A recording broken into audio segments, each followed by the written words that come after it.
Pessoal, hoje vamos falar um pouco sobre o motor Mercedes-Benz OM447, que equipou os caminhões da Mercedes-Benz nos anos 90, a partir, dos anos 90 aqui no Brasil. Um caminhão que ficou muito famoso com esse motor foi o 1935. Esse caminhão ele veio para substituir os antigos 1934. Por que eu digo antigos? Na época já estava um caminhão muito cansado, aquele visual daquela cabine já estava muito desgastado, né? Fora que era muito apertado, desconfortável, esquentava muito a cabine. Então aquele caminhão ele estava precisando ser substituído. E a Mercedes fez isso muito bem quando ela lançou os novos 1935 com essa nova mecânica OM447. Então ela não só substituiu o motor do caminhão, ela trouxe um caminhão totalmente novo, um caminhão novo do zero. E foi um sucesso de vendas. Ele tinha um excelente custo-benefício na época, se comparado com seus principais concorrentes, que era Scania e Volvo. Então, vendeu muito, era muito comum você ver um 1935 rodando pelas estradas. Esse motor não equipou somente o 1935, existiram outros modelos da marca que usaram esse motor e usaram esse motor em outras configurações. Esse motor ele tinha a versão aspirada, a versão turbo e a versão turbo com intercooler. No caminhão, como eu falei aqui no 1935, ele tinha a versão mais top de linha, a mais potente, que era a turbo com intercooler, que tinha por volta de 360 cavalos e mais de 160 kg de torque a partir de 1.500 RPM. Então era um motor muito bom para a época. Ele estava alinhado, na verdade, com a concorrência, mas era um motor muito bom. Aqui está na foto a dianteira deste motor. A gente consegue ver muito bem a bomba de água desse motor. Ó. Ele é daquele tipo tocado pela correia. Aqui está sem a polia. Essa aqui é só aquela massa que vai na frente do virabrequim dos motores a diesel para balancear a dianteira do virabrequim, né, absorver vibrações e preservar mais a vida útil do virabrequim. Então, essa aqui é só a massa. Aqui está os parafusos prisioneiros. Aqui é onde vai a polia. E aí sim, essa polia que vai aqui toca a correia, que por sua vez toca a bomba de água, e nesses motores a bomba de água está presa junto à hélice do ventilador do caminhão, aquela hélice de ventilador do tipo de embreagem viscosa. Nos anos 90 já era item de série nos caminhões esse tipo de hélice, mas também está sem aqui, e essa correia tocava mais o alternador do motor, né, do veículo. Então era uma correia que tocava só a bomba de água, a hélice do ventilador e o alternador do motor. Aqui é a tubulação por onde vem a mangueira do radiador e entra nela. Entra aqui e daqui vem para a bomba de água. E aí a bomba de água pressuriza para dentro do bloco. Aqui em cima a gente consegue ver um pedaço do cavalete da válvula termostática. Esse motor usa duas. Na época começou já a vir essa novidade de ter duas válvulas termostáticas. Então já era bem comum isso nos anos 90. Caso uma falhasse, ainda tinha a outra. Então o motor ele começava a esquentar aos poucos. Então dava tempo para o motorista ir ver, né, o que estava acontecendo, por que estava esquentando, e não dava nenhum tipo de problema mais sério no motor. Então o sistema com redundância era muito bom. Aqui a gente consegue ver um bypass, né, da bomba de água, que quando as válvulas estão fechadas, a água fica circulando pelo motor sem ir para o radiador. Então é por esse bypass. A gente consegue ver o tubo por onde abastece o motor com óleo. Olha o cárter lá atrás. Esse motor teve dois tipos de cárter. Esse aqui que é deslocado lá para trás, e ele tem até um formato meio aerodinâmico, né? Lembra até uma asa, né? Teve esse tipo de cárter. Ele teve um outro cárter que ele era deslocado aqui para frente. E aí sim, esse aqui na frente era aquele comum quadrado, né? Todo aqui na frente. Então ele teve esses dois tipos de cárter. Esse aqui é o tubinho por onde a gente verifica o nível do óleo do cárter. Então está lá a vareta lá dentro, que vai lá dentro do cárter. E aqui o tubo por onde abastece o óleo do motor. Aqui a gente tem um turbo. A gente consegue ver bem a mangueira de retorno de óleo do turbo aqui na lateral do bloco. A gente vai ver melhor em outras fotos que o tubo de óleo pressurizado para o turbo também é nessa lateral do bloco. O motor de partida também fica nessa lateral lá atrás na cremalheira, ele está aqui, a gente consegue ver uma parte dele. Então essa lateral do bloco não tem muitas coisas. Aqui tem o filtro de óleo e junto com ele está o trocador de calor do óleo, que a gente também vai ver melhor em outra foto. Mas aqui em cima o coletor de escapamento e os cabeçotes, né, as tampas dos cabeçotes lá em cima. Esse motor ele usa cabeçotes individuais e ele tem 2 válvulas por cilindro. É até interessante a gente pensar nisso, né? O seu antecessor era o 355 e o 355 eram 4 válvulas por cilindros, também cabeçotes individuais. Para a época, quando ele chegou, lá nos anos 70, era até uma evolução ter 4 válvulas por cilindro. Aí a Mercedes lança o seu sucessor só com 2 válvulas por cilindro. Então nesse ponto ele teve uma regressão, se a gente comparar com o seu anterior. Eu não entendi por que a Mercedes fez isso. Custo, talvez, de manutenção, menos válvulas para trocar, para fazer retífica, enfim, não sei. Mas passou a ter somente 2 no 447. Que mais que a gente consegue ver dessa foto? Essa foto não mostra muita coisa, né? Vamos ver uma outra foto. Aqui, de novo, a lateral do escapamento, né? Do coletor de escapamento. A gente consegue ver que é um coletor único, inteiriço. Os cabeçotes individuais, o turbo, deslocado para a dianteira do motor. A Mercedes ela gostava de colocar pelo menos metade do motor para dentro da parede corta-fogo dos seus caminhões. Nunca entendi por que ela faz isso. Até nessa geração do 1935 ela fez isso. Parte do motor ficava para dentro da cabine, mas está aí. Aqui a pegada de óleo pressurizado, né, para o turbo, vem aqui, tem uma linha de óleo dentro do bloco, aí sobe aqui para refrigerar e lubrificar o mancal do turbo. Um turbo sem alívio, né, na época não tinha controle de pressão de turbo, nem mecânico, muito menos eletrônico como é hoje, né? Então era um turbo sem alívio nenhum. Por isso geravam baixas pressões e em rotações de trabalho, né? Na marcha lenta e nas primeiras rotações o turbo praticamente nem pressurizava o motor, né? Aqui a gente consegue ver um pouco do filtro de óleo, lá embaixo o cárter, tá sem o motor de partida, né? A gente consegue ver a tubulação de retorno de água dos cabeçotes. Quando os motores têm cabeçotes individuais, o retorno de água é externo. E aqui a gente consegue ver a tubulação, né, que retorna a água lá de novo para o sistema de arrefecimento. Se a gente comparar com motores até mesmo da mesma época esse retorno tem um fluxo, né, bem restrito, né? É até interessante de ver isso, né? Vamos ver outra foto. Aqui um aspirado, é bem raro esses motores aspirados, né, mas eles existiram. O coletor é diferente, ele é dividido em 3 peças. Tá aqui ele, né? A admissão é aqui por trás, ó, lá no coletor do outro lado. O respiro aqui, né, jogando na admissão, já não joga mais na atmosfera. Esses motores já chegaram como Euro 1 e Euro 2, então eles já tinham alguns sistemas para se adequar às normas exigidas pelo governo.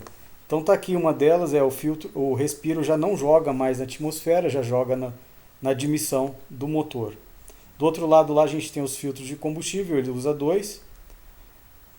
O retorno de água dos cabeçotes aqui lá para frente.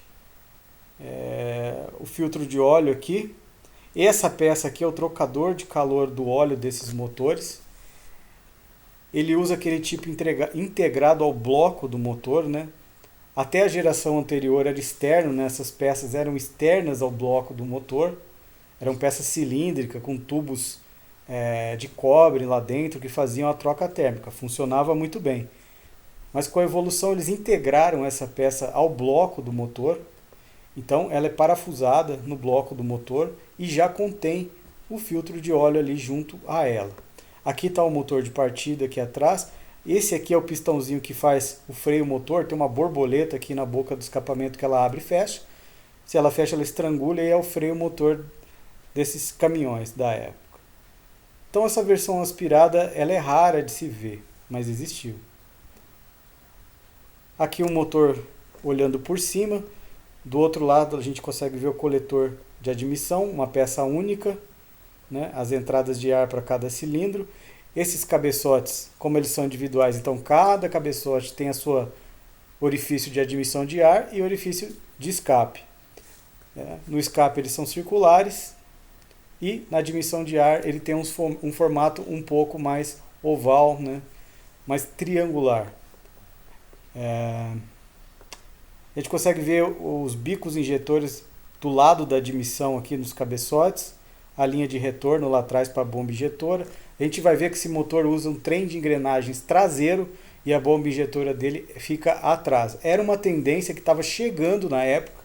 Esses motores da Mercedes trouxeram primeiramente essa novidade, depois toda a concorrência ia fazer o mesmo, ia passar o trem de engrenagens para trás, bomba injetora, tudo lá atrás, né? Bomba de óleo para trás.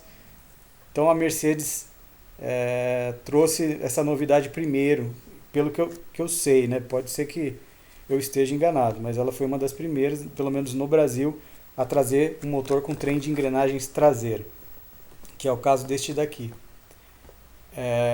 Vamos ver outra foto. Um cabeçote, como eu falei, ele só usa duas válvulas, né? Tá sem nada, só o cabeçote aqui, ele está desmontado. Esse aqui é o retorno de água, esse aqui é onde vão parafusos que prendem ele ao bloco. Aqui também são parafusos. Esses orifícios é por onde sobem as varetas. Aqui é onde prende os balanceiros, né, os balancinhos com aquele eixo. A gente vai ver melhor em outra foto. Essa aqui é o orifício do escapamento. O de admissão está do outro lado lá. Está aqui, ó, junto desta vareta. Que a válvula de admissão é essa aqui. Então a admissão vem aqui, ó, já vem direto nessa válvula. E essa válvula de escapamento já vem direto aqui para o escapamento. Aqui é um selo na lateral, um cabeçote de ferro fundido. Na época ainda não era muito comum usar alumínio, usava-se muito alumínio em tampas, né, em algumas peças. Mas cabeçote, bloco, tudo de ferro fundido. Então era um motor bem pesado. Esse motor, como eles falam de peso seco, pesava mais de 900 quilos, 917 parece. Então era um motor bem pesado, né? Tá aqui o lado da admissão. A gente consegue ver aqui onde o coletor de admissão vem parafusado, né? Como que é o orifício da admissão. Então ele tem na admissão ele tem uma geometria não muito circular, né? Na admissão eles não se preocupam muito, pelo menos na época não se preocupavam muito com isso. Então tá aí, aqui ó, mal dá para ver, mas é onde vai o bico injetor, aquele orifício onde entra o bico. Então a gente já consegue ver que esse motor não tem aquele sistema de bico injetor ao centro da câmara de combustão. Ele usa bico deslocado, então a gente vai ver que a câmara de combustão também é deslocada em direção ao bico no pistão. Se a gente comparar com o anterior, de novo comparando com o anterior, que era o 355, o 355 já tinha o bico ao centro da câmara de combustão e 4 válvulas por cilindro, que é hoje, né? Hoje é assim.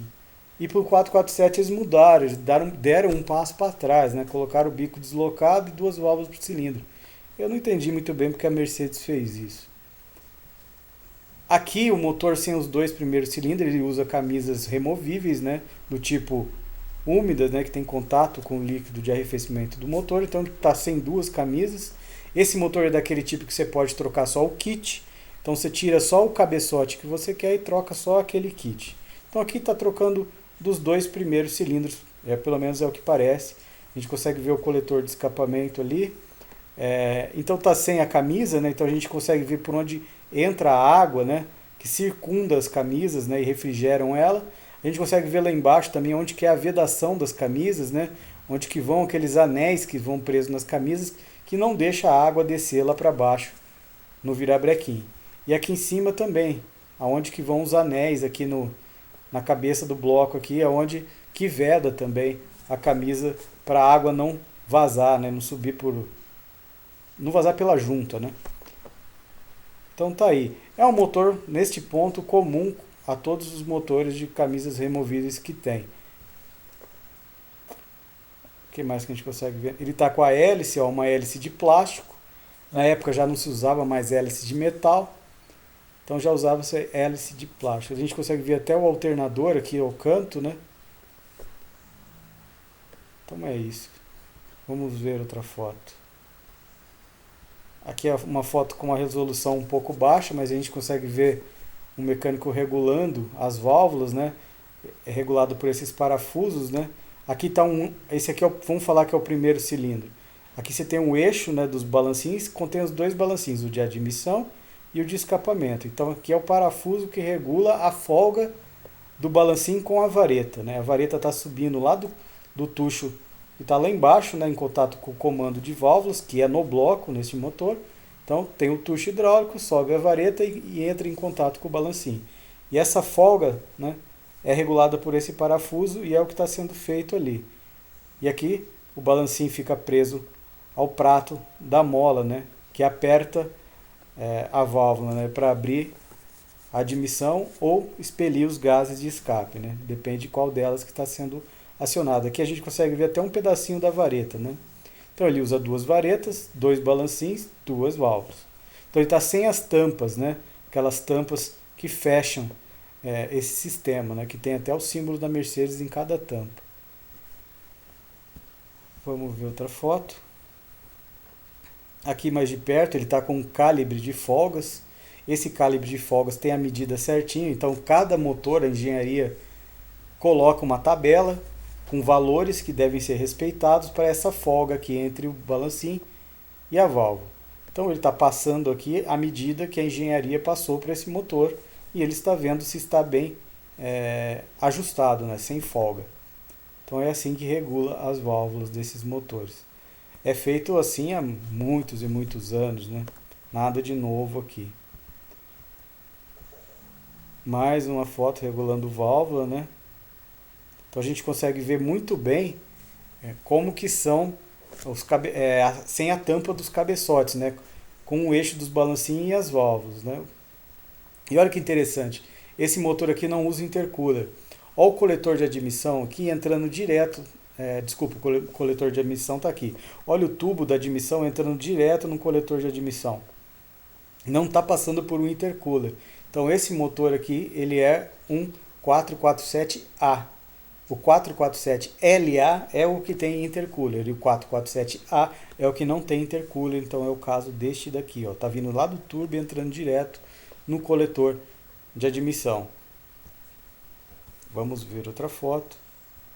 Aqui o A, tá vendo? Ó, o turbo, ó o coletor vindo, ó, e entrando direto lá no coletor de admissão. O tubo, né? O tubo entrando no coletor, sem intercooler, né? A gente consegue ver o trocador de calor do óleo aqui, o filtro, né? Então essa é uma versão que também existiu, sem intercooler. Eles tinham uma potência um pouco reduzida, né? Por não ter intercooler. Na época, as fabricantes faziam essas versões sem intercooler, né? Para ter um veículo com uma potência um pouco mais baixa, né? Mas para eles não custa nada pôr um intercooler, né? Um jet cooler, aquela pecinha que borrifa óleo por baixo dos pistões, né? Todo motor turbo de fábrica possui essas peças. Um pistão olhando por baixo, olha esse chanfro aqui, né? Essa usinagem no pistão é onde passa o jet cooler, aquela peça que eu mostrei na foto anterior. Ela vai aqui, ela passa por aqui, ela está presa no bloco. Ela passa por aqui e esguicha óleo aqui dentro, lá em cima na cabeça do pistão, para refrigerar o pistão, porque o motor turbo, a cabeça principalmente do pistão, fica muito quente. Então, aquela pecinha passa por aqui e borrifa óleo lá dentro. Vamos pensar que está no PMI, né? O motor está com o pistão lá embaixo. Então, ela está jogando óleo lá em cima na cabeça do pistão. O pino, né, do pistão, esses motores diesel tem pinos bem reforçados, né? Então tá aí. A bomba de óleo, uma bomba de óleo de engrenagens, né? Nessa época os motores eram muito confiáveis, né? Muito robustos, então tudo era tocado pelo trem de engrenagens, né? Aquela engrenagem do virabrequim tocava a bomba de óleo, tocava o comando de válvulas, tocava a bomba injetora, né? Só a bomba de água desse motor que era tocada por correia. Todo o resto por engrenagem. Então um motor muito confiável. Então aqui é onde vai aquele cano do pescador. sai aquele cano daqui e vai naquele pescador, naquela tela que está imersa no óleo que está depositado no cárter, né? E aqui é por onde pressuriza para dentro das galerias de óleo do motor. Então tá aí a bomba dele. Uma bomba bem simples, porém confiável. Dentro de um ônibus, né, esses motores não foram só exclusivos de caminhões da Mercedes, eles também equiparam ônibus, né, os O400. Muito comum achar esses motores em ônibus. Você acha muito mesmo. Vendeu muito para ônibus esses motores. Aqui é um ônibus com motor interculado, só que a gente não consegue ver o intercooler, ele está aqui na frente do radiador, a gente só consegue ver a hélice do radiador. Esses motores de ônibus têm tudo acionado por correia, então tem correia para todo lado. O ventilador aqui, o ar-condicionado aqui, ó, tá vendo? O ar-condicionado, o compressor. Aqui tem um alternador do ar-condicionado, a gente nem consegue ver. Aqui tem um alternador do motor. Aqui tem a polia da bomba de água, aqui tem a polia do virabrequim, aqui tem uma polia só que faz a ligação para a polia da hélice do ventilador. Então esses ônibus têm muita correia. Olha o compressor de ar aqui. A gente vai ver melhor em outra foto, mas nesta geração a Mercedes já parou com aquele negócio de compressor de ar tocado por correia. Na série 300, que era o antecessor desse motor, eram tocados por correia. E nessa geração 400 a Mercedes parou com isso e colocou o compressor tocado por engrenagem. Eu acho isso muito bom, dá muito mais confiabilidade, né, mais segurança um compressor de ar tocado por engrenagens, como é o caso aqui. Então aqui está o compressor, da onde ele pega o ar, ó, aqui é a admissão. Está vindo lá do filtro de ar e está levando lá para a turbina. E aí sai uma derivação para trazer o ar para o compressor aqui também. Esse aqui é o tubo que traz o ar do intercooler para a admissão. Essa aqui é uma mangueira de água, né? Tá vindo as válvulas termostáticas estão aqui, tá levando a água para o radiador, e aqui retorna por baixo, aqui nessa peça aqui da bomba de água, só que a gente não consegue ver. Aqui é o abastecimento de óleo que eu mostrei na primeira foto, se eu não me engano. Aqui a varetinha lá também que eu mostrei, onde verifica o nível. Enfim, o motor como que fala, modificado para um ônibus, né? Os filtros de combustíveis são deslocados aqui para frente, normalmente eles ficam lá na lateral, presos ao coletor de admissão. Desloca para frente para facilitar a manutenção, né? Então tá aí, também equiparam ônibus. Aqui um motor, de novo sem as tampas dos cabeçotes. A gente consegue ver as tubulações da bomba injetora que entra nos porta-injetores, onde estão os bicos, né? Ó. Aquela tubulação que vem da bomba e entra, ó, cada um com o seu. E os balancinhos, né? Sem a tampa. Tá aí, como que é. Aqui é o coletor de admissão.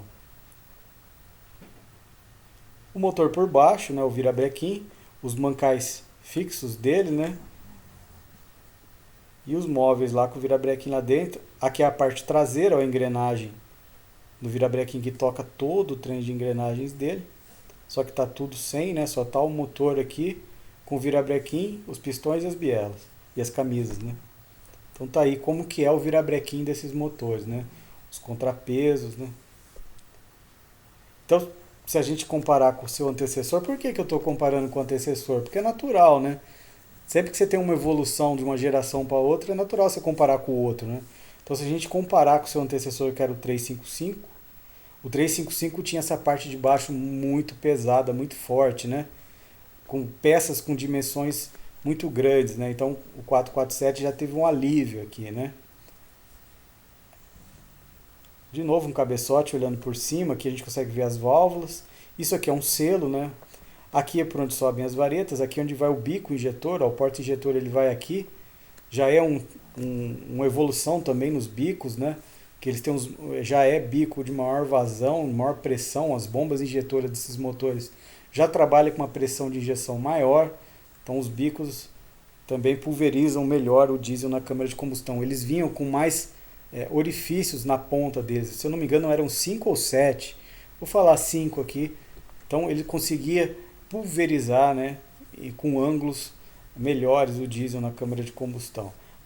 Então tá aí, aqui era o retorno de água e os parafusos e tudo mais. Existiu esses motores também funcionando na horizontal para ônibus, só que no Brasil isso não aconteceu, isso só existiu fora. Esse motor aqui não é no Brasil isso aqui, então a Mercedes ela tinha um chassis de ônibus dela com motores horizontais. Então está aqui um 447 horizontal de ônibus. Aqui é o compressor do ar-condicionado que está aqui nesse emaranhado de mangueira e tubo aqui e fio. Mas interessante, né? Aqui no Brasil a gente só tinha Volvo com esse tipo de configuração de carroceria de ônibus, mas não, a Mercedes também tinha. Só que nunca veio para cá, né? Mas está aí como que era. Vamos ver outra foto. Aqui o compressor de ar que eu falei que é tocado por engrenagem, né? Esse tubinho aqui é o que leva água para refrigerar o cabeçote do compressor, então um leva um retorno. Aqui é o ar, né? Onde é o tubo de ar. O que mais que a gente pode falar? Um compressor de ar, né? Aqui é um pistão, aqui tem uma biela, parece muito um motor, né? A bomba injetora, ó, a bomba injetora já na parte traseira do motor, né? O trem de engrenagem está aqui atrás, né? Então uma bomba injetora já do tipo traseira, né? Uma bomba Bosch em linha, né? Ou a válvula LDA, então está aqui o coletor de admissão e a tubulação que liga o coletor de admissão à válvula LDA. Então a turbina pressuriza o ar, esse ar é pressurizado dentro desse coletor e esse ar pressurizado vem por essa mangueira e empurra uma membrana que tem dentro dessa válvula, que chama válvula LDA, tem uma mola aqui com uma membrana, empurra e aí sim libera a passagem 100% do diesel para o governador da bomba injetora, e aí sim a bomba consegue dar 100% de potência para o motor. Para que ela serve? Para cortar a fumaça. Quando você dá partida no motor dessa época, ou quando o motor está em marcha lenta e você vai arrancar com ele, soltava muita fumaça quando não tinha essa válvula LDA, né? Porque motores turbo precisam de bastante diesel, né? Porque para quando a turbina entrar, não dá falta. Então foi criada essa válvula para quando o turbo ainda não entrar, ela estrangular, para não dar excesso e soltar aquela fumaça preta, quando você dá partida, quando você vai sair com o veículo. Então aí depois que saiu, depois que pressurizou, aí libera e aí vai o diesel da maneira correta. O retorno, né, o retorno de diesel aqui em cima para uma mangueirinha e aqui é a mangueirinha que retorna o diesel aqui para a bomba. Aqui nenhuma novidade, né, uma bomba que todo mundo já está cansado de saber como que é, né, essas bombas de injetor em linha da Bosch. Diferente dos motores da época, ela já não usa mais aquele sistema de bandeja, né, aquele apoio que está aqui no bloco, né, e um eixo que liga ela ao trem de engrenagem. Não, ela já é diretamente parafusada no trem de engrenagens, né. Também é uma evolução para a época. Mas aqui em cima a gente consegue ver o respiro do motor. Essa peça é aquela pecinha que separava o que é líquido do que é óleo. E aí o que é vapor, não, o que é líquido, o que é vapor, o que é líquido. E aí o vapor vem por aqui por uma mangueira, e aí essa mangueira ou vai para a atmosfera, né, o que já não podia na época desses motores, ou vai para a admissão, que é o caso. Vai lá para a admissão para ser readmitido esses vapores na admissão do motor. O cárter aqui embaixo, né? O que mais a gente consegue ver nessa foto? A caixa seca aqui atrás, onde está o volante do motor. Essa tubulação aqui, esse cotovelo bem grandão aqui, é o que vem do intercooler, né? Que vem do intercooler, onde vem a mangueira, né, que entra o ar pressurizado para o coletor de admissão. Essa peça aqui é o coletor de admissão desses motores. É meio retangular, bem grande, né?